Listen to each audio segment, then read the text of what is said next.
Well, it just occurred to me who Charlie was referring to in his letter to Netanyahu. So, uh, a couple days after Charlie died, Netanyahu went on TV and gave his condolences for their dear friend Charlie, and how horrified they all were, and went on about that. And he wrote a couple letters, a couple sentences from a letter that Charlie had written him back in May about how much he thought of the Jewish people and of Israel and the great things they were and were doing. And of course, Candace came out and went, "Oh, I'm privy to. There's more to that letter. You're taking it completely out of context, and and you need to release the. I'm challenging you, because the great Candace has challenged world leader, so he has to comply. And I'm challenging you to release the rest of the letter because it says the opposite. And it really says that Charlie was about to turn against Israel because you're bad and very bad."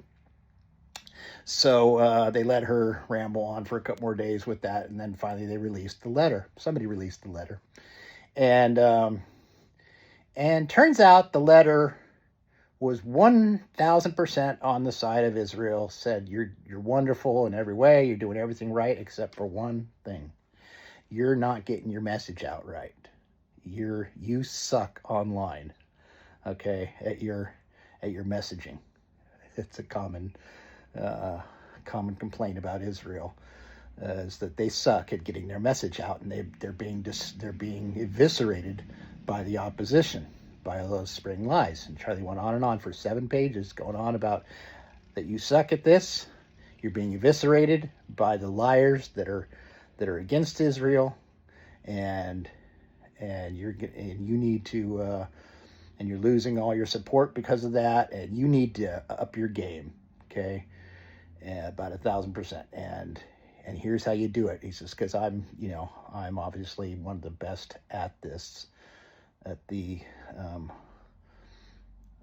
online persuasion and such. So he went through 7 pages of how to do it, and then he said, "Hey, if you have any more questions about this, call me. But get it together and get your message, or you're losing the info war. Okay, the propaganda war. You are losing. Okay, but everything else you're doing is awesome." Okay, so no, he was not turning against Israel in every way. He was just doubling down and saying how to do it, what they were doing better. Okay, so all of the liars and were saying this is wrong. So then I realized, who are the people that are in opposition to Israel? Who are the loudest voices in opposition to Israel, spreading all of the lies about Israel?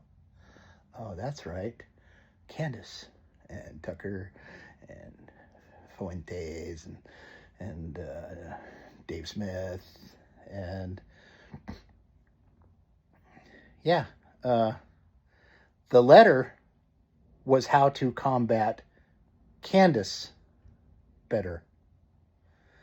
That Candace's lies are eviscerating Israel because she's also very good at it. The letter was how he could better fight back against Candace's lies. So old Candace has stepped on a mine there, and don't know if she could figure out how to get off of this one without it exploding under her.